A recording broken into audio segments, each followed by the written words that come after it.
தாவேக தலைவர் விஜய் ஆளுநரை சந்தித்திருந்த நிலையில் இந்த சந்திப்பின் போது 12 நிமிடங்கள் விஜய் பேசியதாக தெரிகிறது. இதில் பேசப்பட்ட விஷயங்கள் குறித்து கூடுதல் தகவல்களோடு செய்தி அறையில் இருந்து செய்தியாளர் செந்தில் ராஜா இணைகிறார். அவரோடு பேசலாம்.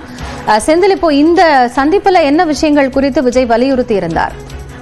காயத்ரி, இன்று இந்த சந்திப்பானது சரியாக பார்த்தீர்கள் என்றால் 12:38 மணிக்கு விஜய் ஆளுநர் மாளிகைக்குள்ளே போகிறார். அதற்கு பிறகு அங்கு உள்ளே சென்று காத்திருந்த அவர் ஆளுநரிடம் 12 நிமிடம் உரையாடுகிறார். முதலில் விஜய் திருக்குறள் புத்தகத்தை கொடுக்கிறார். அதே போல் ஆளுநர் விஜய்க்கு பாரதியார் புத்தக தொகுப்புகளை கொடுத்தார். இதற்கு பிறகு அந்த 12 நிமிட அந்த பேச்சுவார்த்தை அது சந்திப்பானது நிகழ்ந்திருக்கிறது. குறிப்பாக பார்த்தீர்கள் என்றால் தமிழகத்தில் சட்ட ஒழுங்கை பாதுகாக்க வேண்டும், சரி செய்ய வேண்டும், பெண்களுடைய பாதுகாப்பை உறுதி செய்ய வேண்டும் என்பது உள்ளிட்ட விஷயங்களை அவர் பேசியிருக்கிறார். இந்த 12 நிமிட பேச்சு மிக முக்கியத்துவம் வாய்ந்ததாக கட்சி தரப்பில் பார்க்கப்படுகிறது. ஏனென்றால் அவர் கட்சி தொடங்கிய பிறகு அரசியல் கட்சியை கடந்த பிப்ரவரி 2ஆம் தேதி தொடங்கினார். அதற்கு பிறகு முதல் முறையாக ஒரு மக்கள் பிரச்சனைக்காக ஒரு பாலியல் அண்ணா பல்கலைக்கழகத்தில் ஒரு மாணவி வன்கொடுமை செய்யப்பட்ட வழக்கில் அந்த புகார் கொடுப்பதற்காக அவர் சென்றிருக்கிறார். இது தொடர்பாக இந்த சந்திப்பு தொடர்பாக பேசுவதற்காக விடுதலை சிறுத்தைகள் கட்சியுடைய துணை பொதுச் செயலாளர் வன்னியரசு நம்மளோடு இணைந்திருக்கிறார். அவரிடம் இந்த சந்திப்பு குறித்த சில விஷயங்களை கேட்கலாம். சார் வணக்கம். விஜய், இன்று இந்த சந்திப்பு ஆனது எப்படி நீங்க பாக்குறீங்க சார்? வணக்கம். அதாவது 2 முக்கியமான விஷயத்துக்காக தவேக தலைவர் மரியாதைக்குரிய நடிகர் விஜய் அவர்கள் ஆளுநர் அவர்களை சந்திச்சிருக்கிறாரு. அதில் முக்கியமாக இந்த பல்கலைக்கழகத்தில் அந்த பெண்ணுக்கு ஏற்பட்ட அநீதி அல்லது பாலியல் சீண்டல், இதுக்கு நீதி வேண்டும் சொல்லி கேட்டிருக்கிறாரு. இரண்டாவது இந்த பெஞ்சால் புயலுக்கான நிதி ஒன்றிய அரசு நிதி தரணும், தமிழ்நாடு அரசு கேட்ட நிதியை கொடுக்கணும் அப்படிங்கிறது இந்த கோரிக்கையை வச்சிருக்கிறாரு அப்படிங்கிறது நம்ம ஊடகங்களில் செய்தியை நம்ம பார்க்க முடியுது. அவங்களுடைய அறிக்கையும் அதை பார்க்க முடியுது. ரொம்ப முக்கியமாக என்னன்னா, டிசம்பர் முதல் வாரம், அதாவது 4ஆம் தேதி இந்த பெஞ்சால் புயல் ஏற்பட்டது.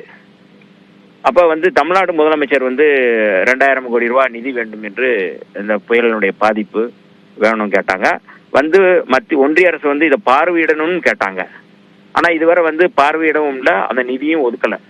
4ஆம் தேதி நடைபெற்றதற்கு இப்போ தெட்டியத்தில் போய் அவர் இந்த 30ஆம் தேதி போய் அவர் சந்திக்கிறாரு. இதில் இடையில அந்த புயலுக்கு பாதிக்கப்பட்ட மக்களுக்கு அந்தந்த மாவட்டங்களில், அதாவது விழுப்புரம், கடலூர் உள்ளிட்ட ஒரு 14 மாவட்டங்களில் பாதிப்பு ஏற்பட்டது. எங்களுடைய தலைவர் எழுச்சி தமிழர் அவர்களும் கடலூர் மாவட்டத்தில் அந்த மக்களுக்கு நிவாரணம் கொடுத்தாரு. அதே போல் விழுப்புரம் மாவட்டத்தில், விழுப்புரம் தொகுதியில் எங்களுடைய கட்சியினுடைய நாடாளுமன்ற உறுப்பினர் அறிஞர் ரவிக்குமார் அவர்களும் நிவாரணப் பொருட்கள் கொடுத்தாங்க. பல்வேறு அமைப்புகளும் நிவாரணப் பொருட்கள் கொடுத்தாங்க. இப்போ இதுவரை எந்த விதமான ஒன்றிய அரசு இதுக்கான கேட்ட நிதியை தரவில்லை. ஆனால் இப்போ அவர் போய் மனு கொடுத்துருக்கிறாரு. காலம் கடந்தாவது கொடுத்துருக்கிறாரு அப்படிங்கிறது ஒரு செய்தி. ரெண்டாவது, ஆளுநர் இதுவரை தமிழ்நாட்டில் பெஞ்ச மழை தொடர்பாவோ புயல் தொடர்பாவோ, நீங்கள் வர்தா புயலாக இருக்கட்டும், இல்லை எந்த புயலாக இருந்தாலும் தமிழ்நாடு அரசு கேட்ட நிதிக்கு ஒன்றிய அரசு ஆளுநர் கேட்டு கொடுங்கன்னு சொல்லி அவர் இதுவரை சொன்னதும் இல்லை. அப்படி சொல்லாதவரிடம் இவர் போய் கேட்கறதுல என்ன விதமான அரசியல் இருக்கு அப்படிங்கிறது நம்ம புரிந்து கொள்ள முடிகிறது. ரொம்ப முக்கியமா என்னன்னா, ஆளுநரை சந்தித்து இந்த மாதிரி மனு கொடுப்பது அப்படிங்கிறது ஒன்று பாஜக காரங்க கொடுப்பாங்க, அல்லது பாஜக ஆதரவாளர்கள் கொடுப்பாங்க. அவர்களை வைத்துதான் தில்லி பாஜக தலைமை தமிழ்நாட்டில் இந்த மாதிரி ஒரு அரசியல் செய்து இப்போ நம்முடைய தவேக தலைவர் நடிகர் விஜய் அவர்களை வைத்து அரசியல் செய்துன்னு நம்ம புரிஞ்சுக்கலாம். எதிர்கட்சிகள் ஒரு ஆளுநரை சந்தித்து அந்த முறையிடுறதுங்கிறது வழக்கமான ஒரு நிகழ்வாக தானே இருக்கிறது. ஏன்னா அது ஒரு அழுத்தம் கொடுப்பதாகவோ அல்லது ஒரு எதிர்ப்பு தெரிவிக்கிற ஒரு நிகழ்வாக தானே பார்க்கப்படுது. இல்லை, அதாவது சரிதான் அது. ஆனால் நான் நடிகர் விஜயை வைத்து இந்த அளவுகோல் வைக்கல, ஆளுநரை வைத்து இந்த அளவுகோல் வைக்கிறேன். ஆளுநர் யாரெல்லாம் கடந்த 3 ஆண்டுகளாக அவர் இந்த ஆட்சி வந்த பிறகு யாரெல்லாம் அவர் சந்திச்சிருக்கிறாருன்னு ஒரு லிஸ்ட் எடுங்க.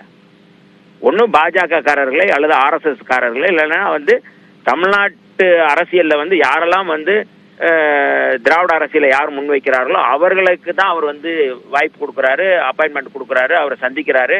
அவர்களை வைத்து தான் இங்கே அரசியல் செய்கிறாரு. அப்ப இந்த இந்த பின்னணியோட இந்த அரசியலை பார்க்கணும் அப்படிங்கிறது என்னை போன்றவர்களுடைய கருத்து. இது முழுக்க முழுக்க ஆளுநருடைய அரசியலா தான் இதை பாக்குறேனே ஒழிய விஜய் அவர்கள் வந்து பயன்படுத்தி இருக்கிறாங்க அப்படிங்கறத நான் வந்து இதில் சுட்டிக்காட்ட விரும்புறேன். அந்த ஆட்சி காலத்துல கூட எதிர்க்கட்சியாக திமுக இருந்தபோது அவர்களும் சந்திச்சு வந்து கொடுத்திருக்காங்க இல்லையா?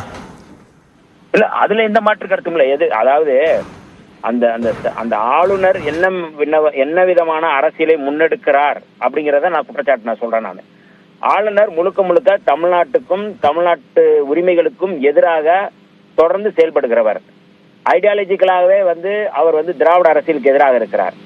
அப்படிப்பட்ட ஒரு நபர் இதுக்கு முன்பு எந்த விதமான தமிழ்நாட்டுடைய உரிமைகளுக்காகவோ தமிழ்நாட்டுடைய அடையாளத்துக்காகவோ அவர் வந்து ஒன்றிய அரசு அவர் பேசியதே இல்லை.